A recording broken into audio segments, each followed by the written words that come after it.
कक्षा 10वीं विषय गणित प्रश्नावली 13.3 अध्याय 13 पृष्ठीय क्षेत्रफल और आयतन। प्रश्न 5वां, व्यास 12 सेंटीमीटर और ऊंचाई 15 सेंटीमीटर वाले एक लंबवर्ती बेलन के आकार का बर्तन आइसक्रीम से पूरा भरा हुआ है। इस आइसक्रीम की ऊंचाई 12 सेंटीमीटर और व्यास 6 सेंटीमीटर वाले शंकुओं में भरा जाना है, जिनका ऊपरी सिरा अर्धगोलाकार होगा। उन शंकुओं की संख्या ज्ञात कीजिए जो इस आइसक्रीम से भरे जा सकते हैं। हमारे पास दिया बेलन का व्यास 12 सेंटीमीटर, इसलिए त्रिज्या हो जाएगी 6 सेंटीमीटर। बेलन की ऊंचाई 15 सेंटीमीटर, इसलिए बेलन का आयतन V1 बराबर से पाई आर स्क्वायर H। V1 बराबर से पाई गुणित 6 की घात 2 गुणित 15 घन सेंटीमीटर। अब इसका हल करेंगे हम। शंकु की ऊंचाई, शंकु की ऊंचाई, इस शंकु की ऊंचाई को हम कैपिटल H मान ले, वो कितनी 12 सेंटीमीटर। और इस शंकु का क्या व्यास, व्यास देखेंगे तो यह है 6 सेंटीमीटर।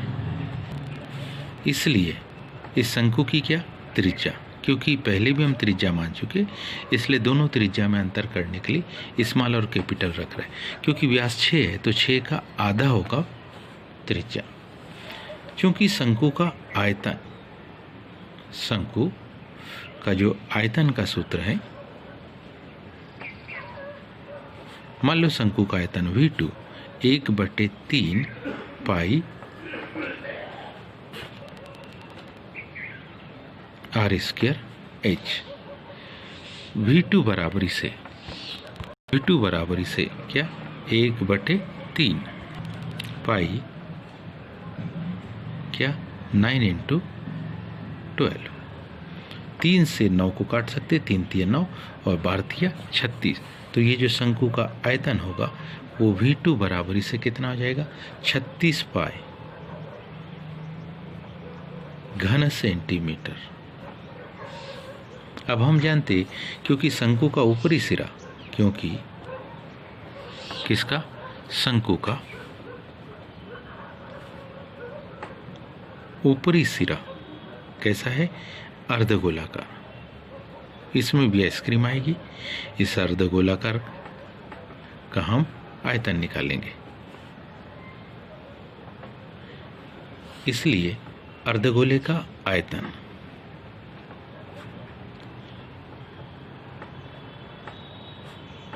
इसलिए इस अर्धगोले का हम क्या निकाल रहे हैं आयतन।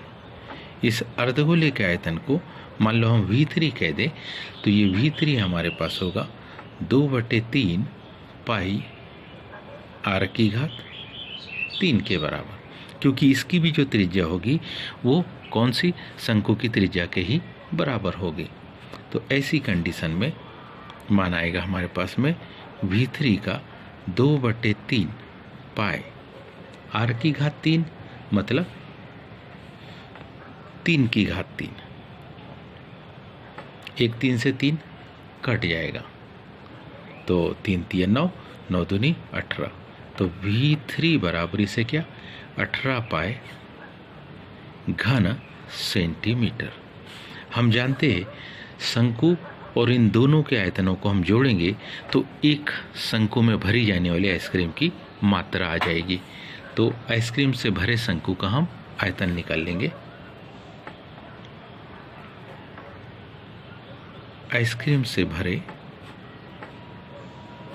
क्या एक शंकु का आयतन, आइसक्रीम से भरे एक शंकु का हम क्या निकाल रहे हैं आयतन निकाल रहे हैं। मान लो इसको हमने कह दिया V4, तो क्या करेंगे हम V2 में V3 को जोड़ देंगे। तो V4 बराबरी से किसमें 36 पाई में 18 पाई को क्या कर दो जोड़ दो। तो 36 पाई में जब 18 पाई को जोड़ेंगे तो हमारे पास किसका मान V4 का मान आ जाएगा कितना 54 पाई घन सेंटीमीटर।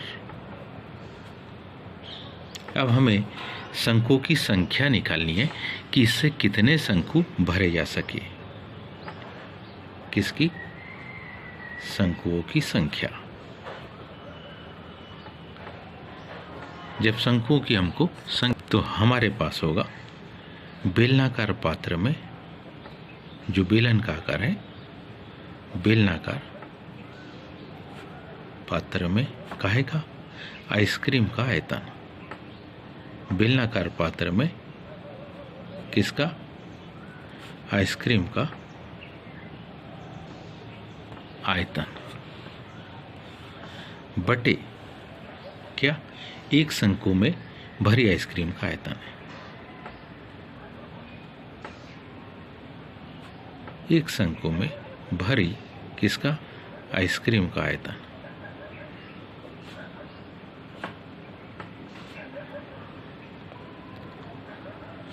हम में से सब जानते हैं बेलनाकार पात्र में आइसक्रीम के आयतन को हमने V1 कहा था, एक शंकु में भरी जाने वाली आइसक्रीम के आयतन को हमने V4 कहा था। तो हमारे पास में V1 की जो माप है वो है पाई गुणित 36 गुणित 15 बटे एक शंकु में भरी जाने वाली आइसक्रीम का आयतन है 54 पाई।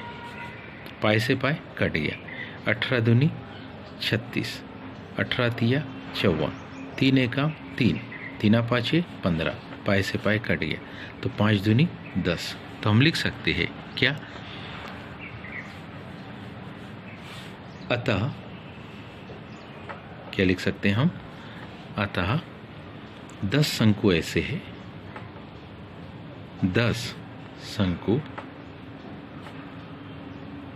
ऐसे है जो आइसक्रीम से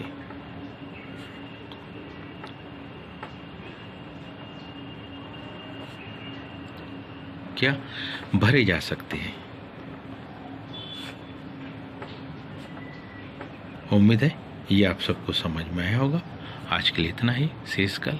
धन्यवाद।